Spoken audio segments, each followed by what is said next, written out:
여러분 반갑습니다. 무역학 원론 3-2강 국제수지에 대해서 이야기하도록 하겠습니다.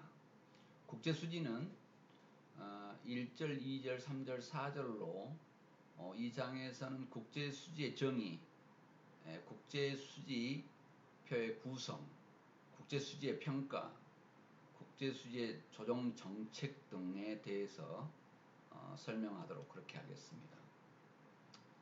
국제수지란 일국의 거주자와 타국의 거주자들 사이에서 발생하는 모든 경제적 거래를 체계적으로 기록한 것을 말합니다. 그래서 일정 기간인데 보통 1년을 기준으로 하지만 3개월 혹은 6개월 단위로 기록하기도 합니다. 거주자와 비거주자의 구분이 필요합니다. 첫째, 모든 경제적 거래는 일국의 대내외적 경제에 영향을 미치는 모든 대외 거래를 지칭합니다. 이것을 체계적으로 정리하는데요. 복식 부기의 원리에 의해서 차변과 대변의 계정으로 구분하여 기록한다는 것입니다. 그래서 국제수지는 일국 거주자와 타국 거주자들 사이에 발생하는 모든 경제적 거래를 체계적으로 기록한 것이다, 이렇게 생각하면 되겠습니다. 그리고 단어 해석의 일정 기간은 보통 1년으로 하는데 3개월, 6개월 단위로도 기록하기도 한다. 그리고 거주자와 비거주자 구분이 필요하다. 대내외 경제에 영향을 미치는 모든 거래를 지칭한다. 그리고 체계적으로 기록한데 복식 부기 원리로 한다. 그래서 거래 이동 상황을 차변과 대변 계정으로 한다 하는 내용이 국제수지의 설명입니다. 국제수지는 왜 작성할까? 작성 목적은 대외 결제 관계가 원활하게 행해지고 있는가를 보기 위한 것입니다. 국제수지표를 작성하게 된 주 목적이 국제수지표 작성을 통해서 일국의 대외 경제 관계의 상황을 일목요연하게 파악하는 것입니다. 그래서 파악하고 있어야 대내외적인 내용을 볼 수가 있기 때문입니다. 경상수지라는 이야기를 많이 들으셨을 건데요. 상품 및 서비스 수지는 일반 상품, 가공용 재화, 운수 재달 재화, 재화 수리 및 비화폐용 금, 이런 5가지 형태로 세분화하여 기록을 합니다. 일반 상품, 가공용 재화, 운수 조달 재화, 재화 수리 및 비화폐 금, 이렇게 5가지로 진행을 한다는 것을 알고 있으면 좋겠습니다. 서비스 수지는 거주자와 비거주자 간의 모든 용역 거래의 결과인데 운수, 여행, 통신 서비스, 보험 서비스, 특허권료, 사용료, 사업 서비스, 정부, 기타 서비스 등 8개 항목의 지급과 수치 항목으로 세분합니다. 그래서 위에 상품 수지 항목은 5가지로 하고요. 서비스 수지는 8가지로 수치 항목을 세분한다는 것을 알면 되겠습니다. 소득 수지는 외국인 노동자에 지급되거나 내국인 해외 근로자가 수취하는 급료 및 임금 항목입니다. 둘째는 금융자산 또는 부채에 관련된 배당, 이자 등 투자소득의 수입 및 지급을 기록하는 투자소득 수지로 양분됩니다. 이걸 소득수지라 하고요. 경상이전 수지라고 하는데요. 수혜자에게 아무런 대가 없이 제공되는 송금, 구호를 위한 식량, 의약품 등 무상 원조, 국제 이전, 수령금 등을 계상합니다. 그래서 경상 이전 수지는 수혜자에게 아무런 대가 없이 제공되는 것이다. 이렇게 알면 되겠습니다.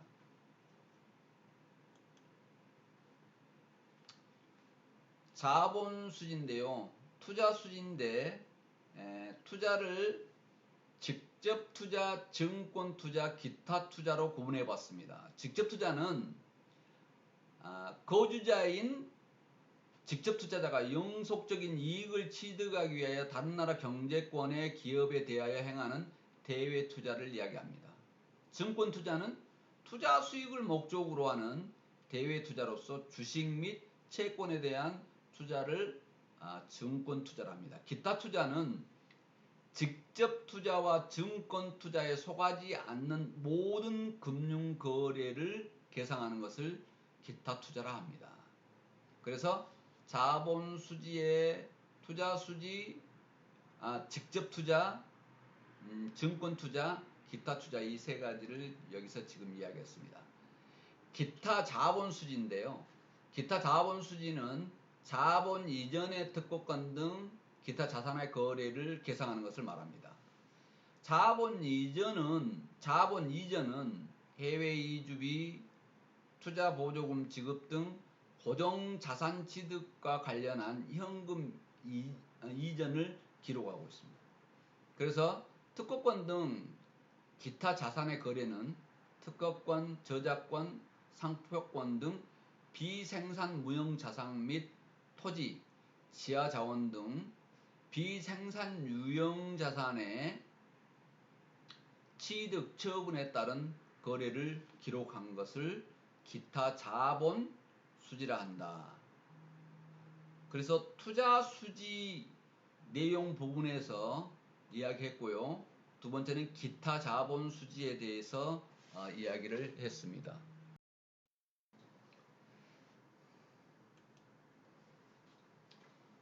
국제 수지표의 구성에 대해서 이야기하도록 하겠습니다. 준비자산 증감 항목을 도입을 했는데요.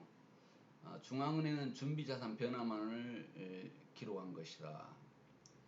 결국은 국제수지 불균형을 간접적으로 조정하기 위해서 사용할 수 있는 대자산 증감 기록이라는 것이죠. 준비자산으로는 화폐용 금, SDR, IMF, 리저브 포지션, 외화 자산 등이 포함되는데요. SDR에 대해서 여러분들이 이해를 도울 수 있도록 밑에 내용을 정리해 놨습니다. 국제 수지표 구성인데요. 경상수지, 자본수지, 금융계정 이런 표들로 국제수지 비교를 할 수 있게끔 정리를 해놨습니다. 국제 수지표를 실제 작성할 때 국제수지 작성에는 회계상 기본 원칙은 개개 거래에 대하여 대변과 차변, 복식부기 원칙으로 작성한다는 것을 알면 되겠습니다. 경상거래 대변에는 외화 자금의 수입을 가져오는 항목, 차변에는 외화 자금의 지급을 가져오도록 항목을 기록합니다.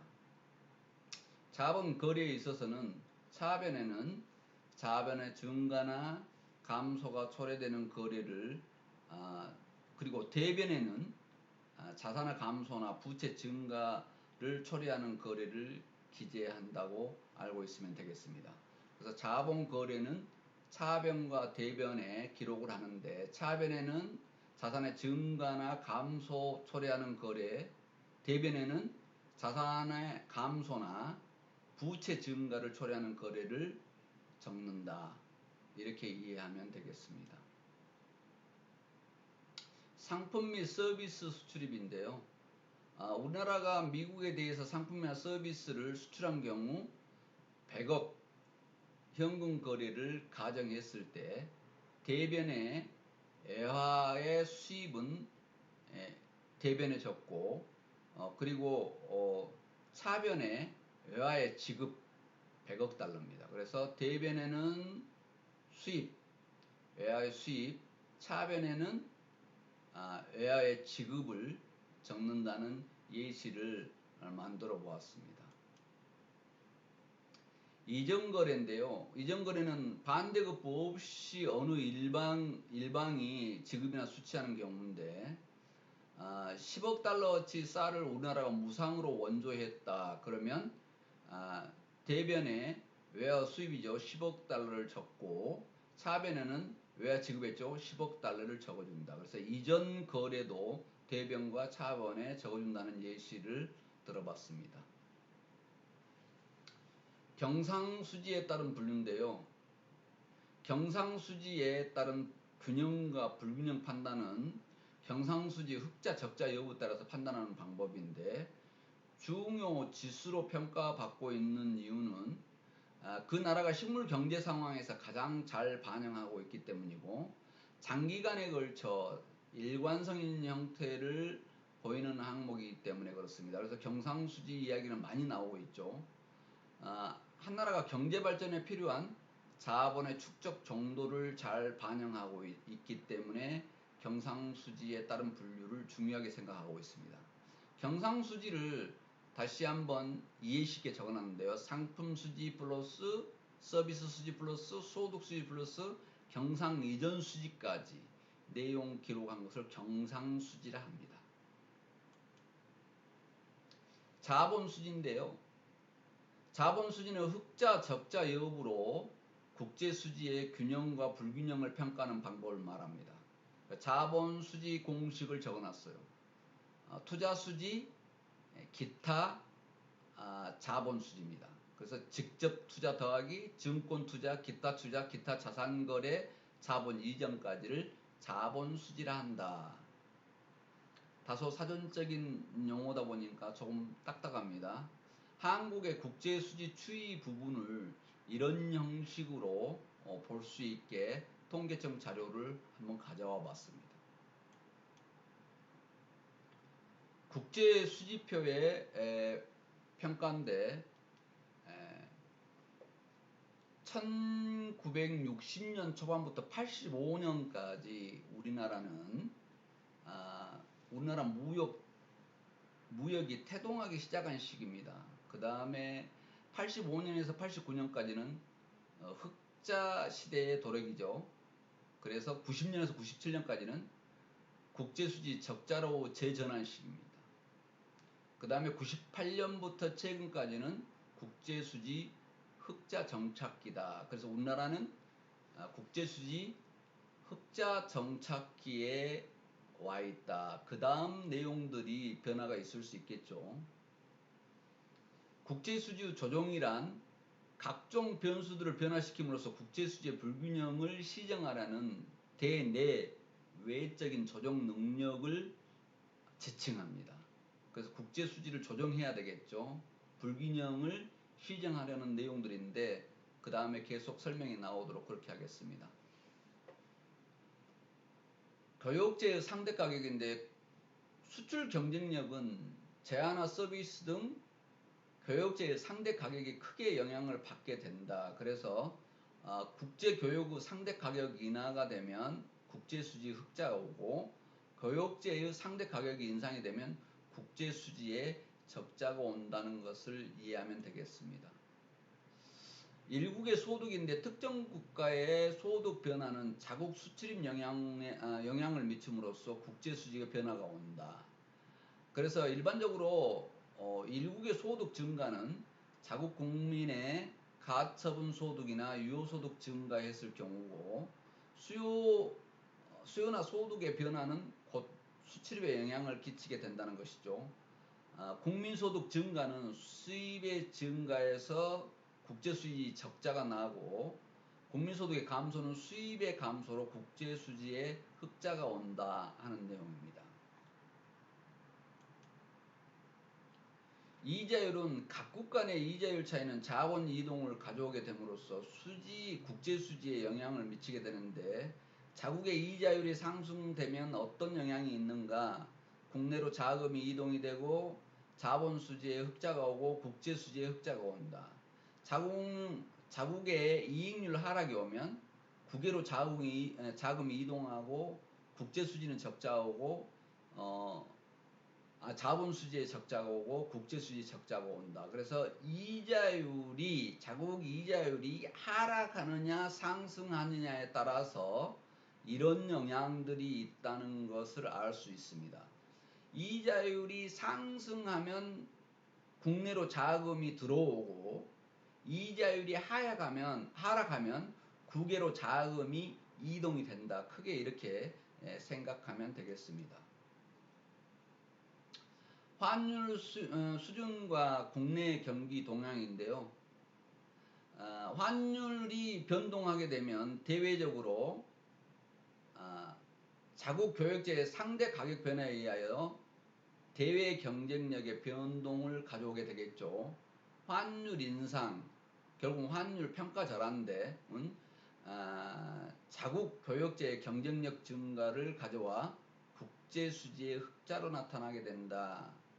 그래서 환율 인상이 되게 되면 국제 수지가 흑자로 나타나게 된다 하는 내용인데, 지금 이 내용 설명한 것은 환율 인상과 인하에 관련된 처음에 배웠던 그 내용만 이해하면 나머지를 설명을 길게 할 필요가 없다, 이렇게 생각할 수 있겠습니다.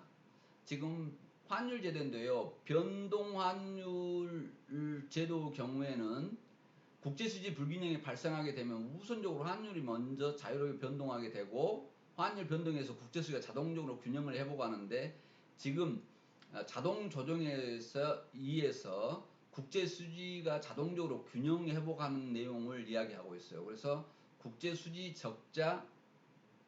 흑자인데, 국제수지 적자는 환율의 평가 절하 때 수출은 증가, 수입은 감소하겠죠. 그래서 균형이 회복되고, 국제수지 흑자가 왔을 때 환율은 평가 절상되고 수출은 감소하고 수입은 증가해서 균형 회복을 한다 하는 내용의 균형 회복에 따른 내용을 여기서 설명하고 있습니다. 고정환율 제도인데요. 국제수지 흑자, 국제수지